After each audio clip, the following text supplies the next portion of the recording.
আমরা ইতিমধ্যে সবাই জানি যে সাফ আন্ডার 20 চ্যাম্পিয়নশিপে বাংলাদেশ নেপালকে হারিয়ে সেমিফাইনালে ফাইনাল নিশ্চিত করেছেন। ভারতের সঙ্গে কালকে রাত 9:30টার দিকে খেলা ফাইনাল। এবং আজকের দিন পর্যন্ত, আজকে দুপুর পর্যন্ত আপনার ফিডে রোনাল্ড সুলিভান বা ডেকলান সুলিভান বা এদেরকে নিয়ে আপনি অনেক প্রশংসা মুখর অনেকগুলো পোস্ট দেখেছেন। আপনি দেখবেন সবাই এই দুইজনকে নিয়ে অনেক মাতিয়ে রয়েছে, অনেক কথাবার্তা হয়েছে। ফুটবল বিশ্লেষক থেকে শুরু করে সাধারণ মানুষজন তাদেরকে অনেক সেলিব্রেট করেছেন। কিন্তু আজকে আমি অন্য ধাঁচের কথাবার্তাগুলো বলবো, অর্থাৎ সুগার কোটিং কথাবার্তাগুলো বলবো না। আজকে একটু অন্য ধাঁচের বার্তাগুলো বলবো। তার আগে আমি খুব বেশি হ্যাপি এই কারণে যে এই আন্ডার বা বয়স ভিত্তিক টুর্নামেন্টগুলোতে মানুষের এত পরিমাণ হচ্ছে এঙ্গেজমেন্টটা দেখে। কারণ এই যে ন্যাশনাল টিমে আপনার দেখেন লেফট উইংয়ে ফাহিমের বদলে কোনো হচ্ছে নাই, সাবস্টিটিউট নাই। আপনি দেখবেন মিডফিল্ডে হচ্ছে ওই হাতে গোনা কয়েকজন ভালো মানে প্লেয়ার যারা আমরা নামে মুখে চিনি, তাদের বদলে পাইপলাইনে কোনো প্লেয়ার নাই। তার মানে এই মানুষগুলোর বদলে আপনি যখন ফাহিমকে গালি দেন বা আপনি যখন হচ্ছে অন্যান্য প্লেয়ারকে গালি দেন, আপনার মাথায় অল্টার কোনো প্লেয়ার থাকে না। এই কারণে বয়সভিত্তিক টুর্নামেন্টগুলো অনেক বেশি ইম্পর্টেন্ট। কারণ এই বয়সভিত্তিক টুর্নামেন্ট থেকে আমরা দেখেছি মিরাজুল সেই দিন ডেবিউ করেছে বাংলাদেশ টিমে, তিনি আন্ডার 20 টিমের বাংলাদেশের চ্যাম্পিয়ন ছিল। তার মানে এই বয়স ভিত্তিক টুর্নামেন্টগুলো আপনার মেইন টিমে ডিরেক্ট হচ্ছে ইম্প্যাক্ট ফেলে। অ্যান্ড অনেক অনেক বছর পর এই আন্ডার 20 বা বয়স ভিত্তিক টুর্নামেন্টগুলো বাংলাদেশের মানুষজন এবং সবাই রীতিমতো সবাই হচ্ছে এঙ্গেজ হচ্ছে, দেখছে, কথা বলছে। এই জিনিসটা খুবই ভালো। বাট খারাপ যেই জিনিসটা হচ্ছে সেটা নিয়েও কথা বলা উচিত। আমার কাছে মনে হচ্ছে আন্ডার 20 যে বাংলাদেশের জার্নিটা ছিল সাফ 2026-এর, এটা কাইন্ড অফ বায়াসনেস শো করে একটা পার্টিকুলার 2-3টা প্লেয়ারের প্রতি। সেটা হচ্ছে রোনাল্ড সুলিভান, ডেকলান সুলিভানের দিকে। Of course they are capable, of course মানে তাদের নিয়ে প্রশংসা করার মতো আর ওয়ার্ডস নাই। মানে আপনারা সবাই জানেন যে তারা কি পরিমাণ হচ্ছে ক্যাপাবল বাংলাদেশের নেক্সট জেম বলা যেতে পারে। ইভেন কালকে মাত্র 10টা মিনিট সময় পেয়েছেন, মানে মূল খেলায় 3 মিনিট এবং পরে 6 মিনিট, মানে টোটাল 9 থেকে 10 মিনিট ডেকলান সুলিভান নিজেকে প্রুফ করছেন যে তিনি ভালো। আপনি কোচ নিয়ে হচ্ছে কথা বলতে পারেন, আপনি বাফুফে নিয়ে হচ্ছে কনস্ট্রাকটিভ ক্রিটিসিজম করতে পারেন। বাট ঝামেলা যেটা হয়, এই যে বাকি প্লেয়ারদের আপনি কখনো হাইলাইটগুলো করেন না। ইভেন অনেকগুলো ভিডিও দেখেছি যে ভিডিওগুলোতে ফুটবল বিশ্লেষকরা রোনান বা ডেকলান সুলিভানের নাম ধরে প্রশংসা করছেন, বাট অন্য প্লেয়ারদের কথা যখন চলে আসে তখন তারা তাদের জার্সি নাম্বার বলে হচ্ছে অ্যাড্রেস করতেছেন, মানে তারা তাদের নামও জানেন না। এই জিনিসটা প্রবলেমেটিক। এইটা জাস্ট ফুটবল বিশ্লেষকদের মধ্যে না, আপনার মোস্ট অফ দ্য জনগণ বাকি প্লেয়ারদের যে একটা ওভারলুক করা ব্যাপারটা, এটা খুবই খারাপ। আমরা একটু বুঝতে হবে পার্থক্যটা কোথায়।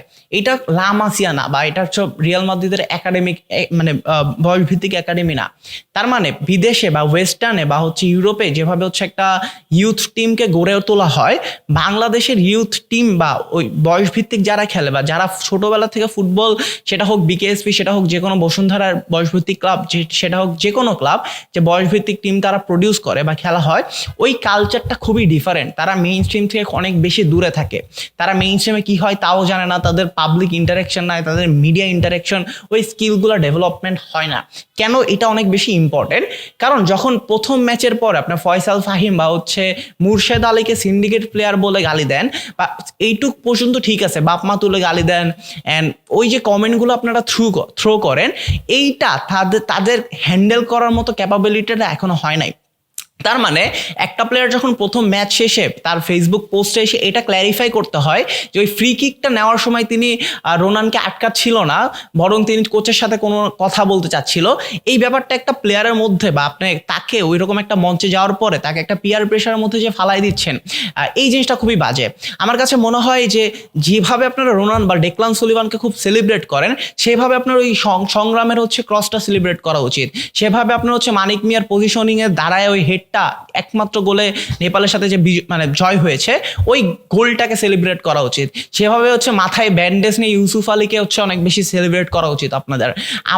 আরও যেটা দরকার, আপনার মিঠুর মতো ক্যাপ্টেন্সি, মাঠে তিনি যেভাবে কন্ট্রোল করেন ডিফেন্স লাইনটা, সেইটাকে হচ্ছে আপনাকে অনেক বেশি হচ্ছে সেলিব্রেট করা উচিত। সংগ্রামের ক্রসিংগুলো দেখবেন তিনি খুব সহজেই এই উইং থেকে ওই উইং বল ডেলিভার করতে পারেন। বাংলাদেশের এই টিম এই 3 ম্যাচে যা দেখিয়েছেন সেটি অ্যাকচুয়ালি প্রশংসিত। তারা আপনাকে পজেশন গেম কিভাবে খেলতে হয় সেটা দেখিয়েছেন, তারা অ্যাগ্রেসিভ প্লে বা হচ্ছে হাই প্রেসিং আপনাকে দেখিয়েছেন, তারা হচ্ছে আপনাকে লং বল কাউন্টার দেখিয়েছেন, তারা ডিফেন্সিভ প্লে দেখিয়েছেন আপনাকে। সো একটা টিম, এই টিমে তারপরে অনেক অনেক অনেক ধরনের বিতর্ক ছিল যে তারা নিজেদের প্লেয়ার ছাড়া পাস দেয় না। এখানে হচ্ছে একটা মানে ব্যাপার ফ্যাক্ট কাজ করে, আপনাকে বুঝতে হবে মাত্র খেলার 7 দিন বা 8 দিন আগে বা 2 সপ্তাহ আগে 30 জনের একটা হচ্ছে ক্যাম্প, সেখান থেকে 16 জন বা 18 জন সিলেক্ট করা, তার তার 3-4 দিনের মধ্যেই মালদ্বীপে ফ্লাই করা, সেখানে 2-3 দিন সময় পাওয়া, কোচ নতুন মার্ক কক্স যিনি এসেছেন, এই শর্ট টাইমের মধ্যে একটা প্লেয়ারের কেমিস্ট্রি হইতেও অনেক টাইম লাগে। তার মানে এটা তো একটা ফুটবলারের সাইকোলজি, মানে সাইকোলজিক্যাল এররও বলতে পারেন। ওই মুর্শেদ আলী বা ফয়সাল তারা অনেক দিন ধরে হচ্ছে একই টিমে অনেক দিন ধরে খেলে আসছেন, তাই না? সো ওই মানে ফুটবল বলেন বা যে কোনো স্পোর্টস বলেন, এটা তো জাস্ট একটা মিলি সেকেন্ডের রিয়াকশন গেম। ওই মিলি সেকেন্ডে রিয়াকশন গেমগুলোতে সবসময় মাসেল মেমোরিটা হচ্ছে কাজ করে। তার মানে তারা সারা জীবন একসাথেই খেলেছেন, এটা খুবই স্বাভাবিক। ওই পাসগুলো বা ওই মোমেন্টে, হিট অফ দ্য মোমেন্টে বা মিলি সেকেন্ডের রিয়াকশন টাইমে তাদের ডিসিশনগুলো ওই একটু বায়াস হয়ে যায়, বাট তারা এই জিনিসগুলো ফিক্স করেছে মানে ক্রমাগত, এবং নেক্সট ম্যাচে সেই জিনিসগুলো হয়নি, মানে কম্পারেটিভলি কম হয়েছে, তারা সবাইকে পাস দিয়ে খেলেছেন। ইভেন ফয়সালের কথা বলতে ভুলে গেছি, ফয়সালকে এত গালি খাওয়ার বলো, তার খেলা যদি আপনার এফেক্টিভ, তিনি একজন প্লে মেকার, তিনি যেভাবে মিডফিল্ড কন্ট্রোল করেন, তিনি হচ্ছে প্লেয়ার বিট করতে পারেন, তিনি হচ্ছে স্পেস বের করতে পারেন, তিনি বল মানে মোমেন্টাম সুইচ করতে পারেন, 1-to-1 খুব ভালো করেন। তো এই ব্যাপারগুলা আমার কাছে মনে হয় হাইলাইট হওয়া উচিত। যেইভাবে আপনারা রোনাল্ড বা 10 মিনিট খেলা ডেকলান সুলিভানকে যেইভাবে প্রায়োরিটাইজ করেন, ওই অন্যান্য প্লেয়ারগুলা সেম রকমের ওই প্রশংসা বলেন বা তাদের নিয়ে গর্ববোধ করা বলেন, তারাও সেটা ডিজার্ভ করে। এবং এই যে মানে পাবলিক বায়াসনেস থেকে সরে এসে একটা এই প্লেয়ারগুলোকে শুধু মা বাপ তুলে গালাগালি না করে আমার কাছে মনে হয় একটু সহনশীল হওয়া উচিত। কারণ দিন শেষে এই প্লেয়ারগুলা মানে লিটারালি ওরা 20 বছর, অনূর্ধ্ব 20 বছর, মানে যদি আপনি হিসাব করেন এই জেনারেল লাইনে, তারা যদি জেনারেল লাইনে থাকতো, ফুটবল না খেলতো, স্কুল কলেজে পড়তো, তাহলে কলেজের ফার্স্ট ইয়ার বা সেকেন্ড ইয়ারে থাকতো। তো এই প্লেয়ারগুলোকে বা এই বাচ্চাগুলোকে যদি যখন আপনি হচ্ছে এভাবে গালাগালি করেন, ব্যাপার স্যাপারগুলো কোনোদিনই হচ্ছে আপনার ফুটবলে ইম্প্যাক্ট ফেলে না, আরো ব্যাকফায়ারগুলো করে। এই মানুষগুলো কখনো আপনাকে মানে ওই মেইনস্ট্রিমে এসে হচ্ছে ওই কমফোর্টেবলটা ফিল করে না। আর যতদিন এই মানুষগুলোকে আপনি আপন করতে পারতেছেন না বা তারা কমফোর্টেবল ফিল না করতে পারতেছে, ততদিন তাদের থেকে বেস্ট আউটপুটটা আশা করা যায় না। ইভেন এখান থেকেও তারা যেই ফুটবল কেমিস্ট্রিটা দেখাচ্ছেন আন্ডার-20, আশা করা যায় ভারত বাংলাদেশের ম্যাচ সবসময় একটা হাই ভোল্টেজ ম্যাচ হিসেবেই থাকে। অ্যান্ড খেলাটা খুবই দারুণ হবে, খেলাটা খুবই ভালো হবে, এবং আশা করছি এবং প্রেডিকশন আমার অনুযায়ী বাংলাদেশ জেতা উচিত, বাংলাদেশ জিতবে। এবং আশা করি ডেকলান হচ্ছে কালকে আর একটু বেশি সুযোগ পাবে, আশা করি টিম কেমিস্ট্রি আরও ভালো হবে, যেই ফ্লসগুলো ছিল সেগুলো আর থাকবে না। তো আজকে এই পর্যন্তই। আমি লিখন ফ্রম ফুটবল সার্কিট। সবাই ভালো থাকবেন, ভালো রাখবেন, ধন্যবাদ।